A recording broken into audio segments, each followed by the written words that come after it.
Corría el año 1932 cuando un corresponsal extranjero mantuvo una entrevista con el dictador italiano Benito Mussolini. En el curso de la misma indagó sobre las razones que habían llevado a Mussolini a abandonar el socialismo y fundar el fascismo.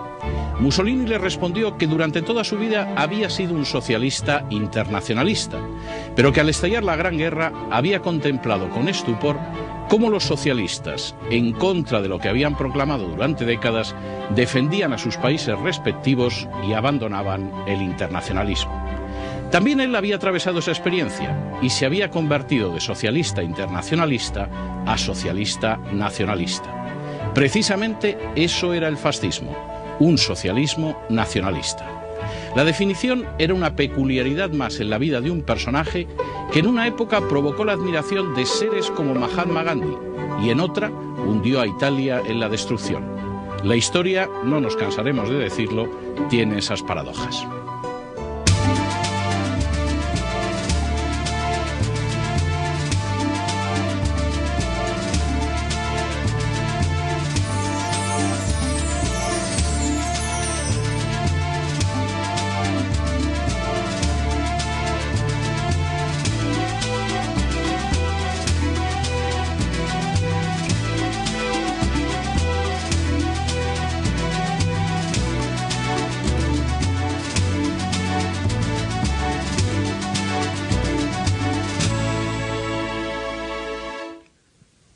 Muy buenas noches y muy bienvenidos a esta nueva emisión de Corría el Año. Una emisión que vamos a dedicar a la era fascista, a Benito Mussolini. Ese personaje del que escribieron páginas laudatorias desde Winston Churchill a Mahatma Gandhi y que finalmente concluyó ni siquiera en un simulacro de juicio, meramente ejecutado por los partisanos italianos ya en 1945, cuando la Segunda Guerra Mundial estaba decidida. Provocó odios y provocó enormes entusiasmos también. Y sobre él vamos a hablar esta noche. Y tenemos para ello como invitados a don José Luis Martínez. Muy buenas noches. Buenas noches. Y a don Adriano Gómez. Muy buenas noches. Muy buenas noches. Bueno, yo les tengo que lanzar una primera pregunta en esta presentación del programa, porque uno de los grandes problemas a la hora de hablar de Mussolini es saber quién era Mussolini. Gramsci, por ejemplo, decía que simplemente era un pequeño burgués. Mahatma Gandhi, por el contrario, decía que era un gran hombre, casi en un sentido místico, y las opiniones han variado. ¿Qué era en realidad Mussolini? ¿Era un pequeño burgués? ¿Era, como él decía, un socialista que se había convertido en socialista nacional? ¿Qué era Mussolini? Cualquiera de ustedes. Bueno, yo pienso que la pregunta tiene miga. Mussolini, desde una óptica de la historia, que no de la política, que también se puede utilizar, pero en este caso desde la historia, para mí Mussolini es el protagonista o el líder de uno de los dos grandes polos del mundo mítico político del siglo XX, del primer mitad del siglo XX. El otro es el comunismo. Pero el fascismo, junto con el comunismo, son los dos grandes polos de atracción de masas. Y Mussolini, evidentemente, es sin discusión el líder de ese polo que fue el fascismo. No, yo lo que pienso es que Mussolini era un hombre de su tiempo. Mire, en 1938, un psicólogo norteamericano llamado Bruce Skinner hizo un precioso libro y en él enunciaba lo que él llamaba la ley de la vida animal, que se resumía en una simple fórmula: S, flecha R. Esto es, ante un estímulo, una respuesta. Digo que Mussolini era un hombre de su tiempo porque en su tiempo hubo un estímulo poderosísimo, fuerte, que trastocó totalmente la vida, la historia y muchas más cosas, que fue la Revolución Soviética de 1917. Aquello fue como un gran espectáculo para todo el mundo, pero que a la vez significaba un espoletazo. Por primera vez las masas tenían la esperanza de que los pobres, los siempre oprimidos, los aplastados, pudieran tener una voz, y no solamente una voz, sino tener la decisión de hacer algo grande. Pero frente a esa actitud surge la contraria, la que dice no, no podemos permitir que esto se haga a costa de la vida de mucha gente, a costa de destrozar las naciones, como está siendo destrozada Rusia, a costa de tanto dolor, tanto sufrimiento y tanta muerte. Entonces Mussolini es, como muy bien decía nuestro amigo, es la persona que hace de contrapunto a esa revolución, a ese gran estímulo. Es la primera gran respuesta. Luego vendrían otras, pero esa es la primera. Y por eso es paradigmática. Sirve de ejemplo, sirve de modelo a otras que vendrán después. Cada una tendrá sus peculiaridades, pero esa está mostrando justamente el otro polo. El comunismo era internacionalista, el fascismo es nacionalista. Y en torno a esos dos polos ha transcurrido el siglo XX. Decía un historiador polaco que el siglo XX es un siglo corto, porque empieza tarde, empieza en 1917 y acaba pronto, acaba en 1991. Es el comunismo realmente, es el siglo del comunismo, pero también es el siglo de su respuesta, el fascismo, el nazismo y otras respuestas. Pues vamos a hablar de ello enseguida, pero de momento vamos a pasar a la segunda parte de nuestro programa, que es un documental centrado precisamente en esa era fascista que nace y que concluye con Benito Mussolini. Y regresamos enseguida después para nuestro debate. Muy buenas noches, ya estamos de regreso después de este documental para dar inicio a nuestra tercera parte del programa, a este debate en el que intentamos acercarnos verbalmente a ese personaje, a esa época que tenemos cada noche, en este caso la era fascista con Benito Mussolini. Estábamos hablando antes de quién era Mussolini, hablábamos de esos dos grandes polos de la historia de la primera mitad del siglo XX, hablábamos de esa reacción frente a lo que había sido la revolución bolchevique del 17. La pregunta que se plantea es: ¿quién es Mussolini antes del fascismo? ¿Cuál es la historia, la biografía de Mussolini antes de llegar a la fundación del fascismo? Bien, yo creo que enlaza muy bien tu pregunta con lo que a la intervención de José Luis. La intervención de José Luis puede tener peligro para un oyente que no esté en la materia impuesto de una relación genética revolución soviética fascismo, porque esa reacción existe, pero no es unívoca, hay más cosas en el fascismo. Y enlaza con la pregunta de César: Mussolini es fascista o prefascista antes del 14, antes de la guerra del 14, porque a mi modo de ver, en lo que yo conozco, toda la matriz del fascismo está en la Europa previa al año 14, y es una matriz cultural, es una matriz de grandes cabezas, de grandes doctrinarios, y te diría que a la cabeza nacionalista y a la cabeza Francia, de ese grupo. Lo que pasa es que Francia luego no va a tener un Mussolini para sus pequeños fascismos, ¿no? Pero lo que es evidente es que la placenta del ideario fascista existe antes de la revolución bolchevique. Es un matiz a añadir a lo que decía José Luis. ¿Quién es Mussolini antes del fascismo? A mí Mussolini me parece que es un personaje que sufre una evolución a lo largo de su vida, pero tiene un gran acierto, y es que él sufre una evolución después de ver lo que está ocurriendo. Quiero decir, la mayor parte de la gente actúa con prejuicio. Primero piensa y luego actúa. Y a la vez se encuentra muy condicionado por el medio o las gentes entre las que se está desenvolviendo su vida.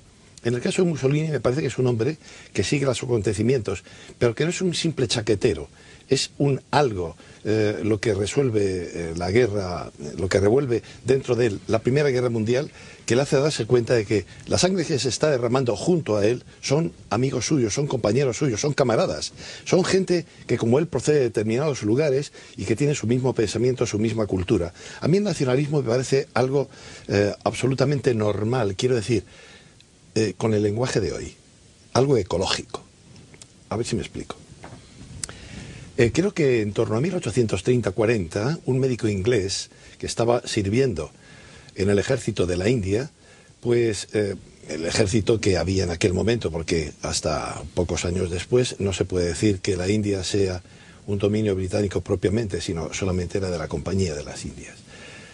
Este hombre, además de atender sus obligaciones de médico, era ornitólogo, le encantaba observar a las aves y descubrió un dato interesante, y es que las aves tienen un concepto territorial. Esto es, hay un territorio que pertenece a ese ave más su pareja más sus crías. ¿Por qué? Porque viven de lo que hay en ese territorio. Si se mete a alguien tiene que defenderlo porque es un invasor. porque va a quitarles el sustento, porque va a quitar el futuro de sus crías. Por lo tanto, en ese sentido, me parece bastante normal el tener un sentimiento nacionalista, porque es un sentimiento natural. Eso decía Konrad Lorenz, además, por cierto, que es el padre de la etología. Efectivamente. Entonces, ¿cuál es el dato? El dato es que este hombre tiene unas ideas previas, que son las ideas que han enamorado a toda una generación. Cualquier persona, por poco inteligente que sea, se tiene que dar cuenta que el socialismo, incluso el socialismo marxista, ofrece grandes esperanzas. No se puede existir sin esperanza, no se puede existir sin una idea, sin una ilusión. Entonces, esas esperanzas van a cristalizar después en los partidos socialistas e incluso en el movimiento soviético. Pero claro, esas esperanzas no siempre se cumplen. Esperanzas las hemos tenido todos. Cuando en la universidad veo a mis alumnos pensando cuál va a ser su futuro, muchas veces les digo, bueno, ¿y estáis seguros de que conseguiréis vosotros? ¿Y si esto no sale? Y de repente te das cuenta que todos ellos tienen más o menos hecho un proyecto de vida. Probablemente su vida real no corresponde a ese proyecto, pero lo tiene. En el caso de Mussolini me parecía que él tenía un proyecto, era un proyecto socialista, pero cuando ve lo que está ocurriendo, cuando ve la sangre del sufrimiento, lógicamente tiende más a aquello que tiene más cercano a ese sentimiento nacionalista que, como digo, es muy natural. Entonces, no me parece extraño, ni raro, ni fuera de lugar su, podríamos llamar, conversión, o si se quiere llamar reversión, como se quiera decir, a un sistema nacionalista. Pero ojo, sigue pensando, sigue teniendo esas ideas, esos juicios previos de corte socialista. Esta es la cuestión que yo quería plantear. Mussolini efectivamente viene de una extracción socialista. Es conocida la famosa frase de Lenin de que si hay alguien que pueda hacer la revolución en Italia es Benito Mussolini. Es un personaje que efectivamente se hace nacionalista durante la Primera Guerra Mundial y al término de esa guerra mundial surge el fascismo. ¿Qué es exactamente el fascismo? ¿Es un socialismo nacional, como decía Mussolini, seguramente en tono propagandístico? ¿Es algo totalmente distinto? ¿Es un movimiento de reacción? ¿Es la base de corrupción última de la burguesía, como dice el análisis marxista? ¿Qué es finalmente el fascismo? El fascismo de Mussolini, además. Yo creo que a la altura de hoy, algunas de esas explicaciones tópicas de las que tú has enunciado están completamente rebasadas. Es mucho más complejo el fenómeno del fascismo, entre otras cosas, porque el fascismo no es algo epifenoménico, colgado de otra cosa. No, el fascismo tiene entidad en la historia, son muchos años y mucho peso ideológico. Es decir, el fascismo no es ninguna broma periodística. Mussolini es un personaje que es un luchador desde su adolescencia, y es un luchador doctrinal. Es un hombre que, aparte de ser maestro, él tiene una cultura propia personal y manejo de idiomas, y ha sido alumno de Pareto en Suiza. Es un hombre que domina el pensamiento de Sorel. Sorel le elogia y le conoce, sabe quién es Bersón. Es decir, Mussolini es un personaje, es un político de los más cultos que ha dado el siglo XX. Entonces, ese Mussolini, a la pregunta que hace César, yo te diría que ese Mussolini hay que enlazarlo con lo que es el reformismo socialista de en torno a 1900 y el sindicalismo revolucionario. Porque en torno a 1900, la gran onda socialista, y no digamos socialista comunista, te la encuentra llena de figuras importantísimas, revisionistas, reformistas, antideterministas, antimaterialistas, y ahí se va a encontrar el socialista Mussolini. Si a eso le añades todo el mundo mítico de Sorel, lo que antes decía José Luis, de esa ilusión, de ese mañana, todo eso hace que aparezca un fenómeno multívoco que es el fascismo. Pero como dura bastantes años y va siendo elaborado, llega un momento en que no se trata de que la doctrina del fascismo sea el discurso del método de Descartes, no es eso, pero evidentemente el peso doctrinario que tiene, por ejemplo, el famoso artículo de la Enciclopedia Italiana sobre el fascismo, pues es algo sólido y consistente, no es un tema menor, es algo con mucho peso, pero repito, multívoco, con muchas facetas, donde, por ejemplo, ese fascismo de Mussolini afirma la propiedad privada, afirma el beneficio, afirma una serie de factores que llamamos capitalistas, porque entiende que son los que hacen eficaz la realidad económica y los niveles de vida social. Claro, junto a eso, por lo que decíamos, el mito de la nación. Es el Estado más intervencionista también. Absolutamente. Junto a la Unión Soviética. Junto a la Unión Soviética, claro. ¿Qué es el fascismo? Bueno, yo sé, esto es difícil de decir en minuto y medio, pero en fin. El fascismo, evidentemente, como cualquiera puede saber, es una doctrina política, sí. Pero lo importante es ver quién inaugura el fascismo para ver qué carácter le imprime. Como ha dicho, efectivamente, es verdad, Mussolini es un hombre de acción. Esto es clave, sin esto no se entiende. No es un teórico, no es un tratadista, no es un simple profesor, no, es un hombre de acción. Cuando yo veo a nuestros jóvenes de hoy, que ven cómo se les destruye el país, cómo están perdiendo oportunidades y no se mueven, y no protestan, y se callan, y veo a aquel hombre que tiene una idea clara de lo que tiene que hacer para remediar las cosas que él considera negativas para su Estado, entonces, lógicamente en mí nace una cierta admiración hacia un hombre que es capaz de hacer, que no se conforma con protestar, con quejarse, con hacer, como hacemos nosotros, arreglar el país en una charla de café. Eso no sirve para nada. Lo que sirve es actuar. Entonces, Mussolini fundamentalmente para mí es un hombre de acción. Por tanto, el fascismo es un movimiento que va a tener como gran idea, como gran objetivo, como gran misión, reconstruir, levantar Italia, hacerla una nación importante. Una nación que ha estado perdiendo durante todo el siglo XIX hombres porque no tienen dónde trabajar o porque no pueden seguir viviendo en el campo y empiezan a emigrar a Argentina o a cualquier otro lugar. Una nación que ha estado constantemente ocupada por fuerzas extranjeras, que nunca decidió su propio destino y que cuando lo decide se encuentra con que hay otras fuerzas exteriores que inciden sobre ella de una manera muy significativa. Entonces, por primera vez, este hombre habla no solamente a la cabeza, sino al corazón de los italianos. Por eso es un gran político. Nuestros políticos de hoy en día se limitan, como podemos todos ver, a criticarse unos a otros, a insultarse incluso, lo cual es penoso. Pero la acción que proponen es nula. Entonces, este hombre propone a su gente levantar el país mediante una serie de acciones. Él hace una propaganda, sabemos que es propaganda, yendo para que sea filmado por, no las televisiones, ¿verdad?, pero sí los nodos de la época italiana, va al campo a segar. Por supuesto, segaba muy poquito porque, entre otras cosas, ya tenía una cierta edad y se cansaba. Pero de esta manera daba un ejemplo, diciendo así: trabajando, sacamos esto adelante. Mirad, estas son las gavillas, este es el fruto del trabajo. Un hombre así es un líder.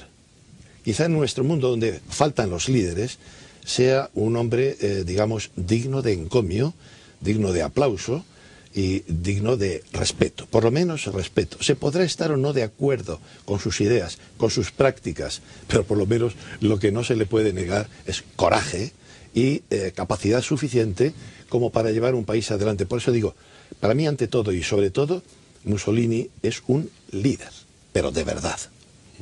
Bueno, pues hasta aquí hemos llegado con nuestra primera parte. Vamos a hacer una pausa, pero regresamos enseguida y vamos a retomar el hilo de Corría el Año donde lo hemos dejado, en el momento en el que ese dirigente, ese político, decide tomar el poder y transforma Italia. Volvemos enseguida.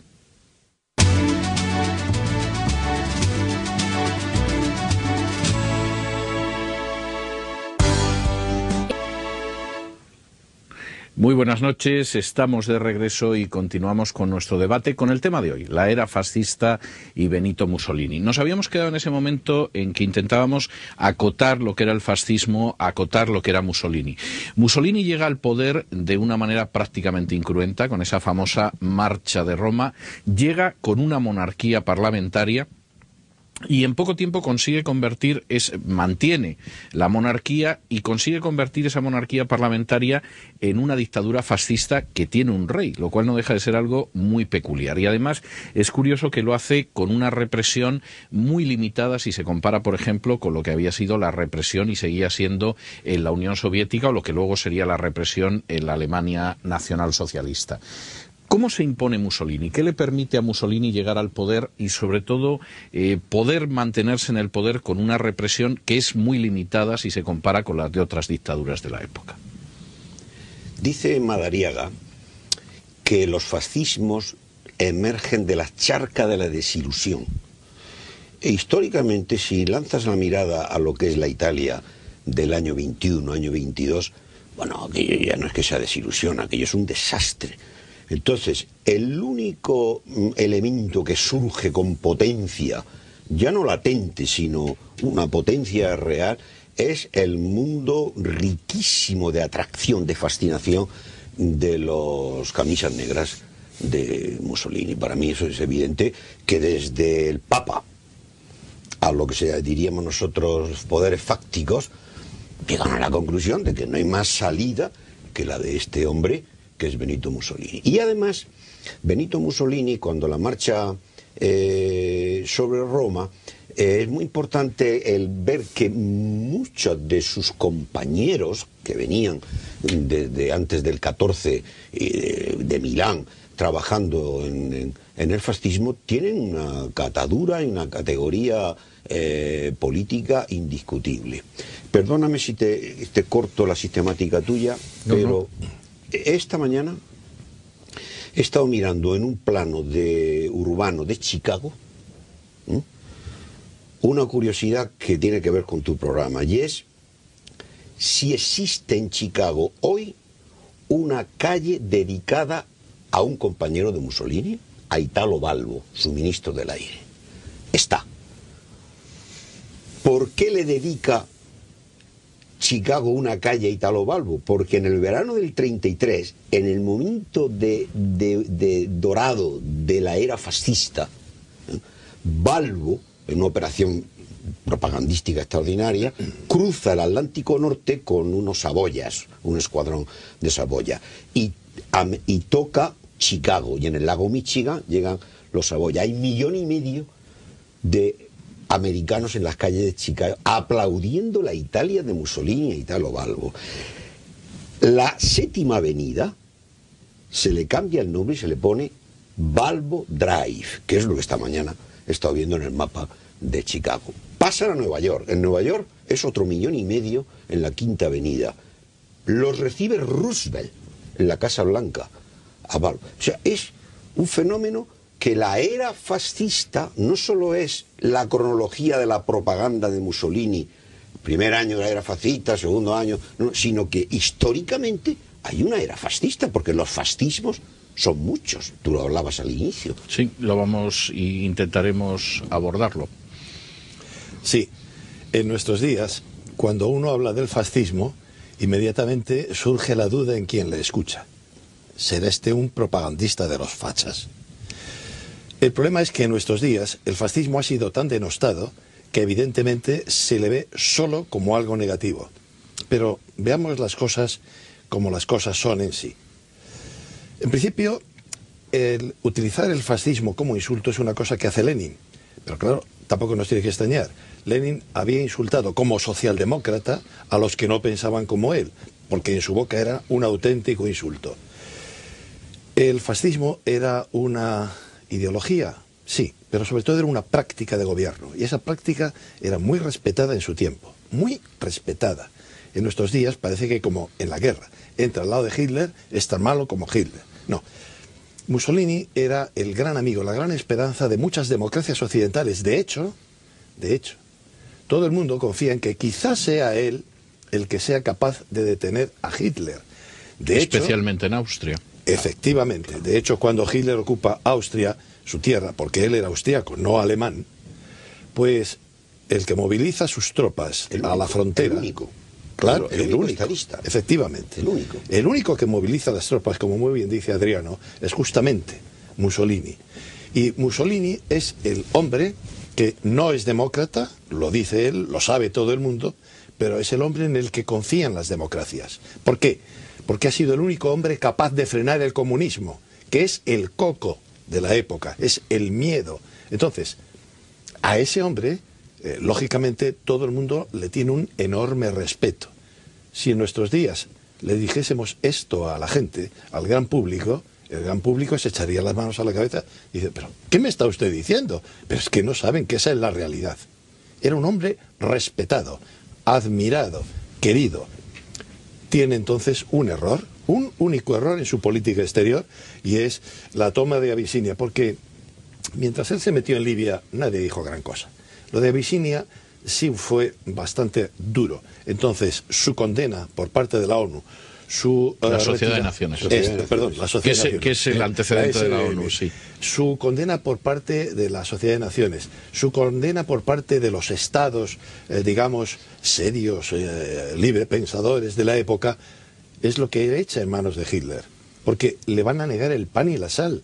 Le va a ocurrir a aquella Italia lo mismo, casi lo mismo que a la España de 1947, que nadie quiere saber nada con ella, que le niegan el comercio, que le retiran los embajadores, que le retiran todo, cuando ha sido un hombre respetadísimo. Ese es su error, pero ese, no otro. Luego cometería otros, indudablemente, claro que sí. Pero inicialmente hay una cuestión que yo tengo que plantear. Hay una tesis de Felice, que es uno de los grandes especialistas en el fascismo de Mussolini, que ha sido sostenida por muchos y que ha sido criticada también por otros. De Felice casi distingue entre el Mussolini bueno y el Mussolini malo, o la buena era de Mussolini y la era mala, y él marca como punto precisamente de separación entre ambas el giro que da Mussolini hacia convertirse en un aliado de Hitler. Es decir, Mussolini era un hombre que hubiera podido ser el aliado de Gran Bretaña y de Francia frente a Alemania, y de hecho había razones, como era el caso de la cuestión austríaca. Él mismo era amigo de Dollfuss, que era el canciller austriaco, y sin embargo al final bascula hacia Hitler. Cuestión que yo planteo, ¿es ese el gran error de Mussolini? ¿Es al final eso lo que va a desgraciar la imagen histórica de Mussolini? El gran error, aparte del problema de Abisinia, el gran error yo creo que es el someterse a Hitler. Evidentemente ese es un error del que él se arrepiente, pero claro, no se puede, no tenía marcha atrás. No hay marcha atrás. Ese es el gran error. Entonces, con independencia del juicio de Felice, del bueno y más o menos maniqueo, lo que es evidente es que hay unos años dorados, que dice Serrano Suñer, y los otros que ya no son dorados, son más negros. Pero claro, cuando uno piensa que Mussolini, antes de la ocupación por los nazis de Italia, cuando es depuesto, el régimen fascista ha tenido 25 condenas de muerte. La dictadura fascista... 25 condenas de muerte. La dictadura fascista es una dictadura de confinamiento. Eso sí, son miles, destierros, ¿no? Pero bueno, los destierros a lo mejor, como Malaparte, que era fascista, estuvo en el destierro, pero claro, Chiano, que lo quería mucho, pues le hacía que el destierro fuese un poco... Es decir, no que confundir, no es el Gulag, que por cierto, el Gulag es anterior a Auschwitz. También esto conviene aprovechar cualquier programa histórico de César para recordar una obviedad. Es casi un cuarto de siglo. El Gulag es anterior a Auschwitz. Bueno, casi un cuarto de siglo. Cerrando paréntesis. Entonces, ese Mussolini, diríamos, de años dorados y del prestigio internacional y del respeto de que hablaba José Luis, es el hombre que pone en circulación en la moda política, y la moda entra en la política, otra cosa es la realidad real, permitidme la redundancia o no, pone de moda el corporativismo. Es decir, toda la Europa de los años 30 está loca con el corporativismo, desde Londres a Estados Unidos. Porque claro, y entonces no podemos olvidar tampoco que con independencia de poner en circulación el fenómeno de la jerarquía, de la autoridad, del valor de la nación, del valor del Estado, del corporativismo, no podemos olvidar que es que el escenario en el que se mueve ese Mussolini de los años dorados es un escenario de líderes como Roosevelt, New Deal, año 33, como Hitler, como Stalin, es decir, es que es un fenómeno... Incluso como Pío XII. Incluso como Pío XII, claro, es que ese caudillismo o liderazgo es la gran moda. Y termino diciendo que ese Mussolini del que estamos hablando, me viene a la cabeza su relación con el socialista doctrinario, probablemente de más calidad en los años 20 y 30, Henri de Man. Henri de Man, el belga, más allá del marxismo, una vez publicado, Mussolini le manda una carta, la correspondencia de contestación es interesantísima, y la relación entre el jefe fascista y el gran revisionista socialista que es Henri de Man es admirable, de calidad de caballeros y de coincidencia doctrinal. Y termino esta intervención diciendo, es poco conocido, pero está en el libro de Stengel, por ejemplo, que Freud, el viejo Freud, en el año 1933, le envía a Mussolini una obra suya, un libro suyo, con una dedicatoria en inglés, que dice de este anciano que saluda al héroe de la cultura. Eso está en el libro Freud, de Stengel, ¿no? Es Emil Ludwig, claro, es Stefan Zweig, claro, es que es Gandhi. Todo esto supone algo, no es una caricatura o un personaje cómico, no, hay una entidad indiscutible. Porque... Bueno, sabemos que Mussolini tiene un final trágico, el final además yo creo que ya cae sobre lo que era un cadáver político, posiblemente desde la liberación de aquel hotel del Gran Sasso por Scorsese, absolutamente cinematográfica. Mussolini se convierte ya en una sombra de sí mismo que acaba siendo asesinado por los partisanos. Yo tengo que pedirles, pues nos quedan muy poquitos minutos, que hagan ustedes un balance final de lo que es esa figura de Benito Mussolini, de qué es lo que de alguna manera sería el legado de Mussolini, y sobre todo algo que no es algo con lo que nosotros juguemos, pero que ocasionalmente sí hacemos, que son las ucronías, y es la idea de si el fascismo hubiera sobrevivido, si Mussolini hubiera combatido al lado de los aliados en vez de al lado de Hitler. Cualquiera de ustedes. Tienen aproximadamente un minuto y medio cada uno, ¿eh? No lo cedo, José Luis, el tono para ver. ¿Qué puedo pensar? No, la verdad, las ucronías son muy bonitas, pero simplemente... Son ucronías. Son meras imaginaciones. Desde luego, el fascismo tenía buen futuro. Y desde luego, fue copiado. Nosotros estamos acostumbrados a ver cómo el Partido Comunista se implanta en casi todos los estados en esos periodos. El partido fascista, o el ejemplo fascista, con otros nombres, se va a implantar en casi todos los demás, incluso en los mismos donde estaba y en los mismos donde combatía. Lo había desde Francia, desde Austria, desde Alemania, desde la propia Inglaterra, no hablemos de España, etcétera. Es curioso observar lo que decía antes César, que Mussolini es dictador, porque era dictador, que dictaba, en una Italia que tiene una monarquía constitucional en principio y que mantiene el rey.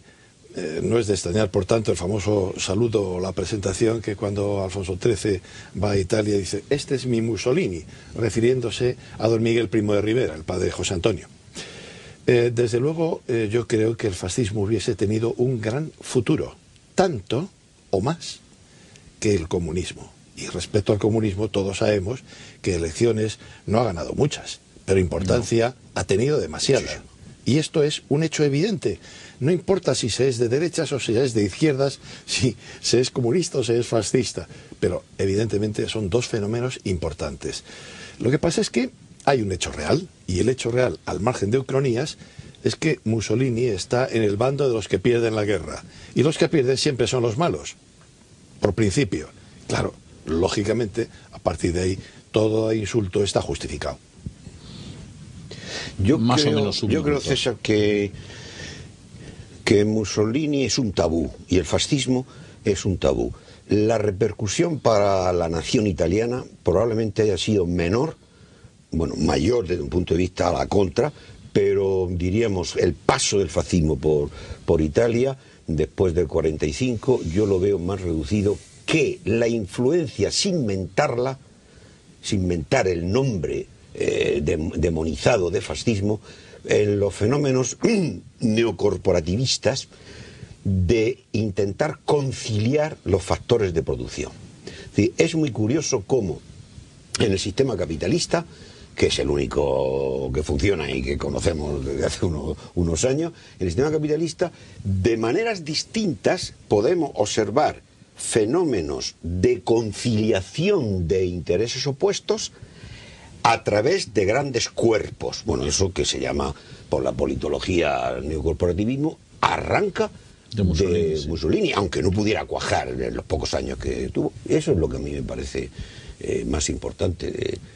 Pero la historia es la historia y ha desaparecido y además está demonizado. Hay un reflejo de Pavlov. Si tú dices fascismo Mussolini, automáticamente, como el perro de Pavlov, se produce un fenómeno. Seguramente con fascismo Mussolini muchos pueden pensar que es una marca de coñac. Pues sí. O sea, dado el conocimiento que existe hoy en más día, con fascismo. Histórico es. Yo creo que con fascismo sí, con Mussolini ya es más difícil que suene, o una tricotosa, en fin, algo de este tipo. Bueno, hemos llegado al final de nuestro debate sobre el programa de hoy y llegamos ya a esa parte de conclusión en la que les decimos, como siempre, ahora léanlo.